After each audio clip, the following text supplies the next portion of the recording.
Good morning, it's Thursday, April 16th, and today we're going to be talking about cause and effect, or maybe more specifically, examining the relationship between stimulus and response and some guidance for how to think that through. So, the Stoics believed that because so much of what happens in our lives is largely driven by external events and therefore outside of our control, we're better served by spending time looking inward at the things for which we can control, which mostly just includes our response to external events. And that response is not necessarily limited to actions, but also our thoughts.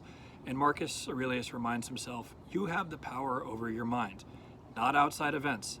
Realize this and you will find strength. So becoming aware of the event itself is a valuable exercise. But something more powerful includes the careful examination of those outcomes and making a conscious connection to the causes which drive them. We have to find where cause meets effect. And Marcus continues, pay close attention in conversation to what is being said and to what follows from any action. In the action, immediately look for the target. In words, listen closely to what's being signaled.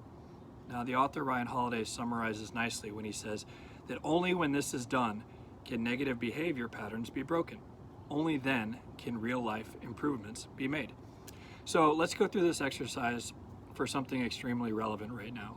I mean, overall, I think I'm doing a pretty decent job managing the adjustments to life and the related uncertainties that COVID-19 has brought to our reality. But if I take a deeper look at my thoughts and the actions they provoke, I can find negative behavior patterns in my response to my kiddos as a parent when my patience begins to wear thin and I feel that frustration quickly growing. So, I mean, on the whole, my kiddos are incredibly well behaved and very considerate and well-intentioned little humans.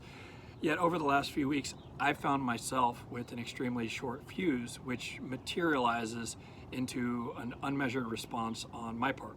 And one minute they're playing together like the best of friends that they are, and then the next it feels like World War III has erupted, and I've been brought in to the third front into this conflict.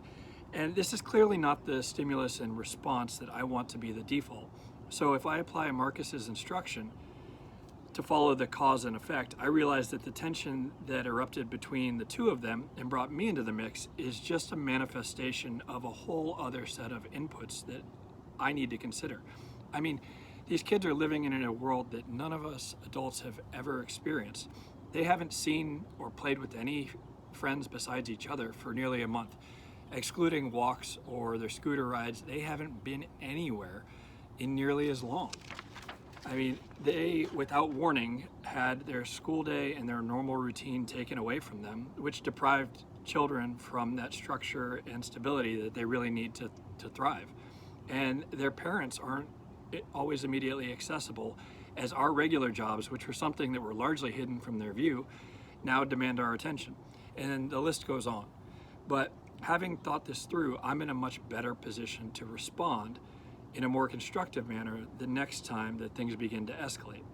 Now I'm in a better position to break my negative behavior patterns because I recognize the cause and the effect.